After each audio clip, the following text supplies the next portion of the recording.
kiss and hug me. Come on strong, go on and love me. Let's not waste that big old moon. Wake up and smell the perfume. Just say if you want to be more than friends. Got some love I'd like to make. Welcome everybody to Marketing Momentum with Charles and Deborah. This is episode number 1.7. And today we are talking about unique selling point and the different aspects, and referring to an incredible webinar that Charles had last week. Yeah, great. I mean, Brian Sachs just, he really brought it. Not kind of low key, but wasn't a lot of, a lot of fireworks, but the focus and the content out of this world. It was probably some of the best 40 minutes I think I've been on. I've heard it before, and it's always a reset button with me. So I love to hear that presentation. And he offered a guarantee. I thought that was really interesting. If you don't walk away with one big idea, he will send you a check. And honestly, I did walk away with like at least 2 or 3 big ideas. So right. I guess he doesn't owe me any money. But I was keeping track though. That was good stuff. Yeah, Brian Sachs, and he's an old Kennedy Glazer guy. Ran with Dan Kennedy and all these guys, and he and it's really interesting because he's done various things around internet marketing and around marketing, and I guess he used to do mortgage broker marketing, that kind of thing, and so now he's kind of brought himself into small business marketing. So you kind of think this guy got into this 3 or 4 years ago. He doesn't know, he's not going to catch up with, or maybe that's not even the right way to put it. How's he going to come in and just learn this stuff and kind of start to flourish? But that is exactly what he's done, and he's kind of taken this model that he's kind of learned over the course of, I guess, his 2 or 3 decades, and it is apparently working. And so he was showing consultants basically, how, and this I think is really important, and it's probably one of those little things that he said in there that everybody even caught. He said, how are you going to build as a consulting firm, right? As a consultant, what are you going to build that's eventually going to be sellable, right? So, like this whole game we're in, and, I put this in an email today, we're really sort of planning to work until we die, right? That's sort of how that's how I think. These businesses kind of like, right. Right, exactly. Well, and so even the whole client model is kind of, either you've got the client model, launch model, or membership model, but all 3 of them, right, have you working until you die. I mean, really. And I guess there are ways that you can do, you can alleviate some of the having to be there, but basically though, there is an end game. If you want to do it, if a person wants to pursue it, they can pursue small business consulting in a way that the end game isn't just I can kick back with my feet on the beach because I've got 10,000 clients and they're all outsourced. Rather, I've done this work, I've built this company, and I've sold it to somebody for multiple figures, and now I'm ready to go on to my next thing. And so that, I think, apart from everything else, I don't even know if everybody caught that, because that to me was a big deal. Let's go to the first thing. And the second thing really is, and we've been talking about this on the show, and then I'll let you go, which is pick a niche, right? Which again, for a consultant, it's kind of shaky, right? Because at some point my niche could become the person who's ready to pay me, not necessarily that I kind of work with accountants. I work with paying customers, and he's right. Once I learn the language with accountants, then another niche comes, and then I've got to relearn their language and kind of relearn their problems, and then and then I work with, let's say, a mom and pop business, and I've got to get in there and understand their business.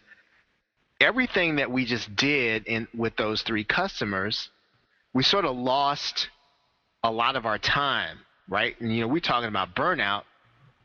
There's a lot of time that it takes to research a niche, understand the language, understand their problems, understand what makes them tick, understand how we're going to help them be successful. And then we redo all that when we go inside of another niche to work with another set of customers. And so I think when Brian kind of talked about that, I think that was, that if it wasn't, it should have been an aha for everybody who was on the call, which is, hey, when you pick a niche, you're really doing that for your sanity's sake, and you really become a better marketer because you just start to kind of get deep into this without trying to relearn a bunch of stuff in different markets. I don't know, what you think when you how'd you process that? Well, I know, like you said, we've been talking about niche a lot, so that really hit home. But, it's ironic because this morning I was just listening to a call, Steve Harison and Jack Canfield, the co-author of Chicken Soup for the Soul. And it was interesting to hear him because, thinking about this whole, moving forward, don't think of it like you're an island, do the joint ventures and stuff. Otherwise, we will burn out. But, it's interesting how he talked about when he did these for, like, the different niches, if you will. He brought in another author. So if he's going to do one for baseball, I can't remember who he brought in for that. Somebody that actually could get on, like he said, on ESPN, because he didn't have access to that network. But now his co-author, he brings him in. It's a repeatable process, this Chicken Soup for the Soul. But he brings in the expert in that area so that he doesn't have to go, like, relearn all this. He can work with them, and they can create a product that works for that audience. And, does he share some of the wealth? Yes, but he also gets exposure to more. And I thought, wow. That's brilliant. That's right, which is a way to really kind of explore it from, and it is interesting. I guess you can approach it, if you approach it from a service perspective, or if you're talking about product creation, or even what Steve is talking about, which is building a platform, right? Because I'm guessing, it's almost as if you talk about Steve Harison, he's almost a platform at this point in and of himself. If you look at, there's Reporter Connection, there's Haro, and they're sort of all in this same area, but when you say his name, right, you sort of have this picture of all of these things that sort of mean PR, and that he can kind of get access to things and people when he wants them. And so I don't even know, is that a niche in and of itself? Is he kind of outgrown this concept? It might be, and at the end he said something about, so authors, I heard that in light of the webinar yesterday on your show, thinking niche, and I thought, there's probably bloggers, let's see this, there's probably marketers, there's probably some people that are not authors, but by defining what his niche is, nobody's like, well, how dare you? You're not talking, I'm a dog walker. Why aren't you talking to me? So it's like, it's defined right up front that is the target audience. And I think there's a lot of value to that, because then he doesn't have to try to figure out how to be all things to all people. He is there for authors. Yeah. And it's interesting because, I kind of experienced a little bit of that this week. In preparing, a content package for, consultants that I market to, I'm really starting to get a little more clear on, what it is that I think is valuable to them, right? That I can bring. I'm not a graphics person, and so, for a while, because I've been involved in providing content for marketers for a bit, I guess for about 3 years, and there have been times when I'd say, what, I've got to get graphics because that's the thing they want. That's the thing that really helps them. That's the thing they really want to buy. Even if I outsourced it, right, that's not what people value when I bring it to them.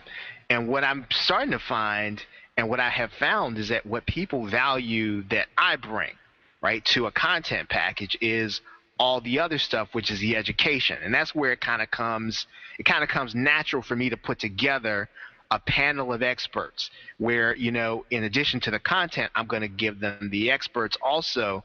And that piece of, and again, that's not work for me. And I know that for some people to kind of go and try to track down 5 experts in front of an audience, that's work, right? That's not work for me, right? And to go through whatever it takes. I mean, I was on with one author today, and you know, she's kind of like, well, you know, I want to do this. I don't really know what I want to do, but yeah, I think I want to do it. And so, you know, we're kind of going back and forth. That's just part of the process to me. And in talking to you know, a friend of mine who was saying, you know what, I can't deal with trying to get these people on my calendar. It's just a hassle. So I think, you know, there's a niche definition, and then there's a determination of, even within that niche, what do you bring that's valuable to people? And as you said, is it repeatable? Well, yeah, it's repeatable for me. And so I know that I'm probably going to do some things that other people are not going to do, that kind of carves out, I don't know whether you want to call it a unique selling point, unique selling proposition. It's what I bring. Is it easily duplicatable? It could be. It might be. If somebody wants to do what I do, but maybe to date, they haven't. You know, I think you're reading my mind, Charles. I promise you guys we're not having these like side chats where it's like, okay, say this. But I mean, what you're saying is ringing. So I've been really thinking about Hangout Queen over the past week. And you have to like find what works for your audience, but also what works for you and what you're selling. Because if you're selling something that you hate, then, and by the way, I'm not saying I hate Hangout Queen, but I realize that really what I'm selling, because I want to help people, it's a helper, is the quality. Yep. And that's not to imply that anyone that does Hangouts that doesn't do my method is doing anything subpar in quality, but I can't sell anything less than quality. I can't coach you to just go get it done at a lack of quality. Yeah. So you know what? That's my unique selling point. It's going to be quality. You can go do a Hangout and you can use my free cheat sheets and do it however you want. But when I actually coach you through, I'm going to teach you how to bypass some of the pitfalls, because I'm actually, and that's what I realized, it's not really so much the how-to, because anybody can put a how-to in a Hangout. It's about how to do this with quality.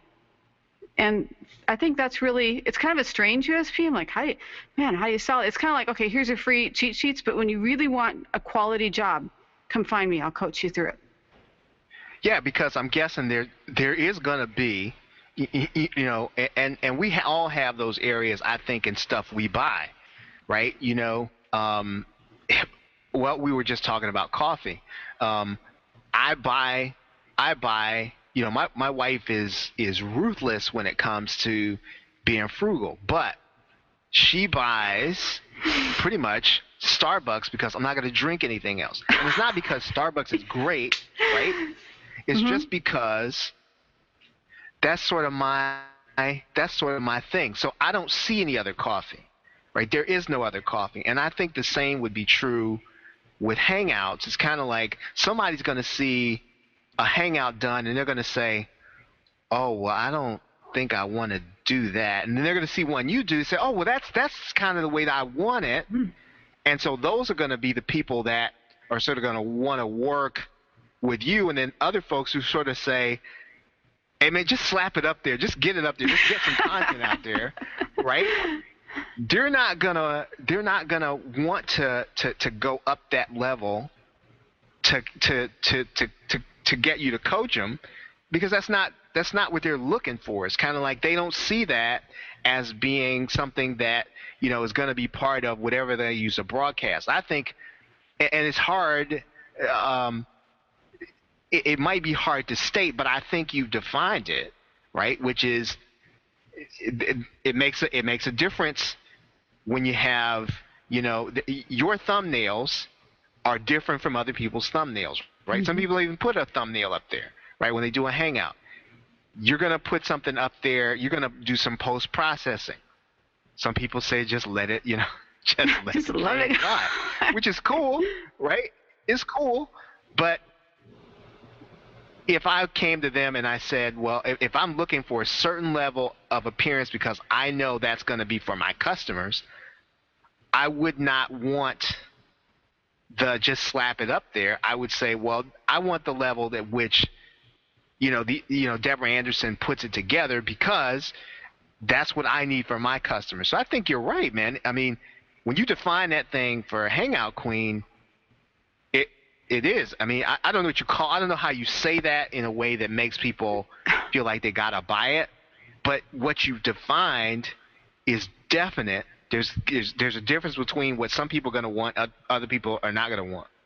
Well, and I don't know how to define, because I was just thinking, okay, I'm not trying to be stereotypical or anything, but let's just say that some guys want to just watch a football game together on TV, whatever, put the bean bags, the beer, don't care if the hair is disheveled, whatever. That's great. But you know what? And I don't want to call it quality, because I'm not saying that that's not quality. That's just for someone else. Right. But I will be unhappy trying to coach them, because I'll be frustrated to say, okay, dude, could you just comb your hair? But maybe not combing his hair is part of the appeal of it, or, things like that, where the things that I value in quality. So it's not fair for somebody to pay me all that money to coach them to do something that I can't give buy-in to their product. Now, it may be great, and I'm not picking on anyone for how they want to do Hangouts, but I can't coach someone to do a Hangout like that, so don't give me your money, Right, yeah, but but it should open the door to a certain set of folks who are looking at, the dude, as you call them, and say, well, that's cool, that's not quite what I'm looking for my customers, right? Or if they're, or if you've got a corporate setting and you want them to do Hangouts, right? They're not going to want the dude to do the Hangout, even if he can put the technical stuff together, right? But he's not going to do all the processing going to do. He's not going to have the background, as I still need to get my background. At some point, tell Mike I'm going to get my background. Okay. He's watching this and like, you heard it. Charles said it. I promise, Mike. But I think that's important, because that definition means that's the classic definition of USP, isn't it? Which is, hey, my reason to come to you is you're going to do all these extra things that are not extra to me, right? They're not extra to me. If I need to have all those things, then the $500 is meaningless, right? It's not $500. It's just the price I got to pay to really get what I want, and you've defined that clearly. And yes, that means you bypass all of us, was it Meet John Doe Little Punks, right? Bypass I've heard all that. of That's us, good. right? Because that's not what we're willing to pay for. We don't really want that. It's not that it's not good. It's just we don't want that enough to pay for that. But there are people, right, who want the quality. Well, and but you're right, though. Yeah. Like little things on the checklist. I mean, it sounds silly, but it's like, okay, have a tissue box handy. I mean, you never know a soda's going to tip over, whatever. Have an extra pair of headphones. I mean, all the things I put on are actually geared towards starting your own web show. It's really the level of quality where it's like you have a weekly web show, and that's my frame of mind when I write it. But most people are like, dude, if I need a tissue, you all just can wait, and I'll go to the bathroom and grab one,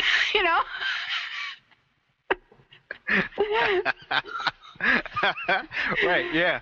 But I've used that checklist for my radio show. I'm kind of adapting that, right? Because it's interesting. Really? Because I had a conversation with a guy. I had a conversation with she was actually one of the authors who's going to come on and present on Google Hangouts. And so I have now set up with the software. I moved over to some schedule once. The software is meaningless, but basically what it does is it allows me to have a setup call. So they go in, they schedule a 15-minute call, right, with me so that I can get them comfortable, right? So that 15-minute call, everybody to a person has said, wow, that's really cool. Yeah, I mean, I really appreciate you doing this setup call. And again, it's a little thing, but that little thing, I mean, is huge to people, whether or not they've been on web shows at all. They just said, well, man, I just really appreciate getting to know you some. And it made a difference. So now I'm starting to look at your checklist kind of like, okay, what else can I take from here, you know? But that stuff is, again, it's those little things, and everybody has them in what they do. It's those little things, I think, you know, you've mastered them, right? And you'll probably discover more things that you'll put on that checklist, but those are the things I think that define your customer, right? More so than somebody else who's producing Hangouts for business owners or consultants or wherever the case is. Exactly. And originally I was going to try to go for like the specialization of webinars and things like that and all these different areas. No, because no matter what it is, the key thing that I'm teaching is the quality production. Yeah. And, well, and I think what Brian talked about last night, I think kind of honed in on that, which is, and it was connected to something. I'm reading this book called Mastery. I think the guy's name is Robert Greene. And basically what he said, and he's kind of going through all these examples of people who got to the point where they were preeminent in their field. And so they all kind of got there by accident, but if you look back, they were always doing something that brought them to some level of, they got obsessed about things that other people didn't get obsessed about.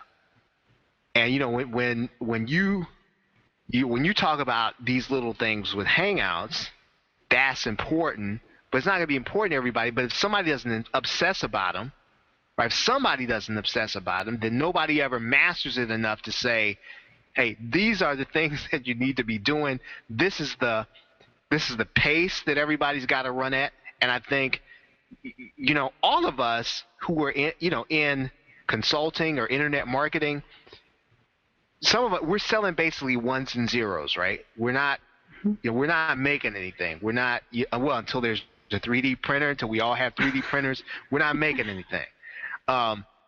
So this stuff is not cursory. It's not extra.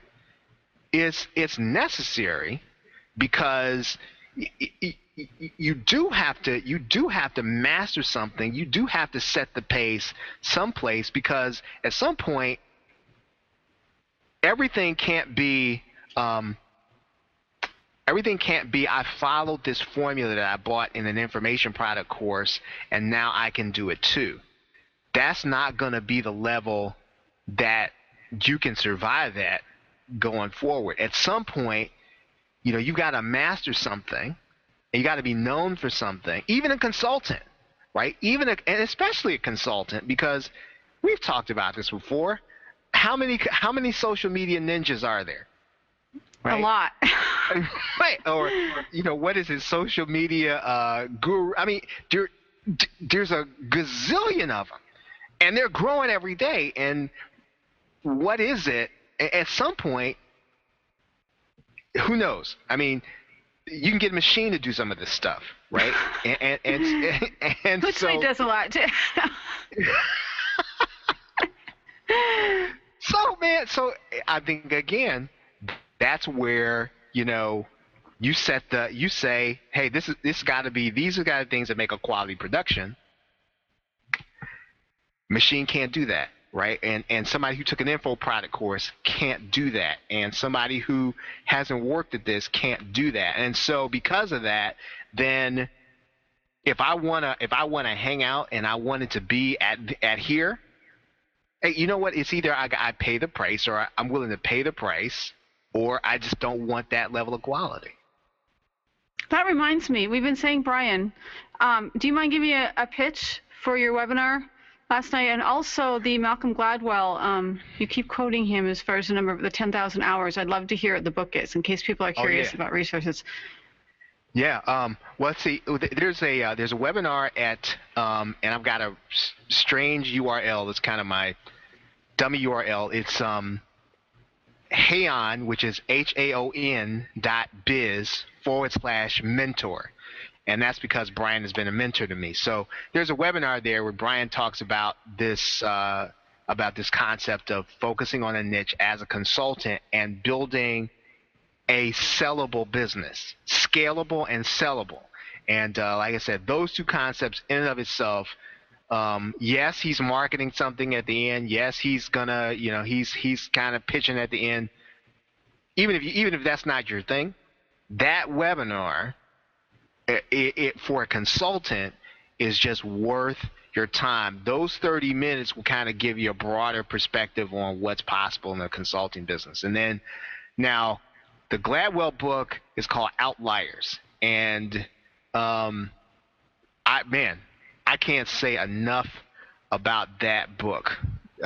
If you haven't read Malcolm Gladwell's Outliers and you want to get inspired, right, about mastering something, right, or being, two books actually. Malcolm Gladwell's Outliers, and then Cal Newport's So Good They Can't Ignore You.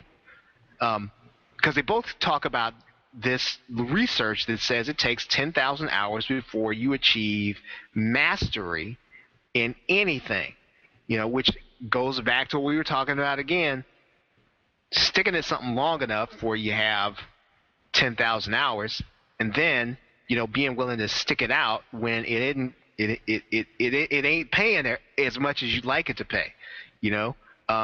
Gladwell talked about how the Beatles didn't just show up here.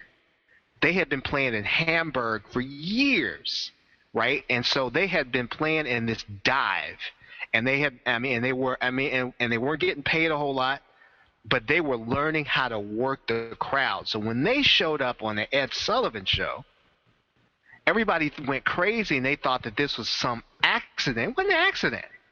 They've been working for years, working like dogs for nothing. And so when they showed up there, they had that presence that, so the girls went crazy. But they knew how to make them go crazy. They knew how to dress. They knew how to come out there. They knew what to do. They knew what to say. They knew how to move. And they learned all that basically grinding it out, doing all the little bitty things that nobody was willing to go through. So this phenomenal level of success, they got one big break, but they also got, they worked like dogs at one thing, right? So, yeah, that book is just, it's probably, it will inspire you, I think. If you're listening to this and you think, well, Charles and Deborah, they might not be so hot, but marketing, but you should read Outliers twice. I think it's that good. Excellent. I will include the link, an affiliate link, of course, in the show notes, so you guys can find that. I believe in disclosure on that one, so why we But this has been great talking about all these different concepts as far as finding your unique selling point. Right on. Thank you, viewers, for tuning in. Thank you, listeners. And you can find more information and the show notes by going to socialwebcafe.tv/MM17, which is Marketing Momentum, episode 1.7. And we'll see you next week. Bye-bye, everybody.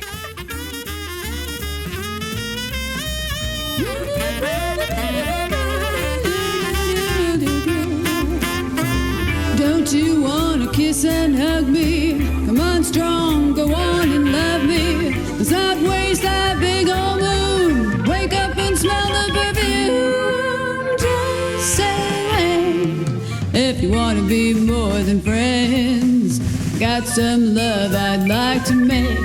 Baby, you can squeeze me, I won't break. We could be in a paradise, you and me. Until then, I'll remind you again. Just say when. Oh yeah, until then, let me remind you again. Just say when.